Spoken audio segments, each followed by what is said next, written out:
So as the Eagles made headlines by moving up to the second pick in the draft, presumably to take a quarterback, what's going through the mind of the man who's there right now? I'm Brian Clark at CineSport discussing this with Bob Ford. He's a sports columnist for the Philadelphia Inquirer. Bob, what is Sam Bradford's mindset right now? I'm not terribly sure. I think he might be a little bit mystified. He had a really good back end of the season last year, was still recovering from that second ACL surgery. So he didn't feel like he was 100% until he really got things going.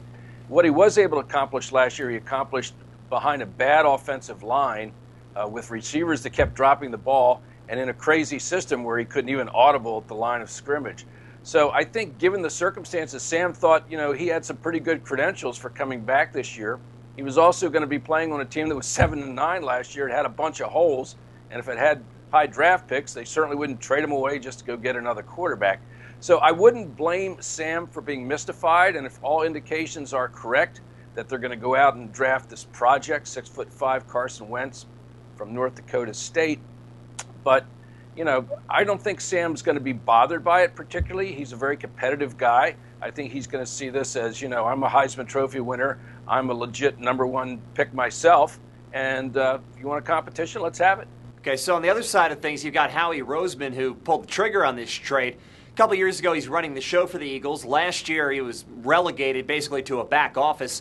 What's his mindset right now where he's got all the juice once again?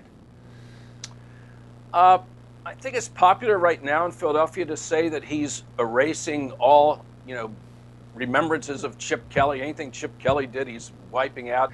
I kind of think the opposite. I think that, if this really were a back to the future with Andy Reid here and going back to that sort of straight down the middle way of playing pro-style football, they would take an offensive tackle with that number 8 pick and just roll along and keep their other picks and build around Bradford.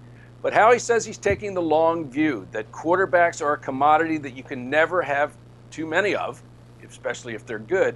And he's looking at the landscape of the NFL, not just this year, not just next year, but if you look at the top quarterbacks in the league, the list from last season, in 3 or 4 years, they're going to be gone. And all of those teams are going to be looking for quarterbacks. And so he sees, not too far down the road, that it's going to be really, really hard to get a franchise guy. If they've determined that Carson Wentz is going to be one of those guys, then they made the right pick, or they made the right move, and assuming they make that pick. If he isn't the guy, they really blew it, and it's going to take us a few years to find out.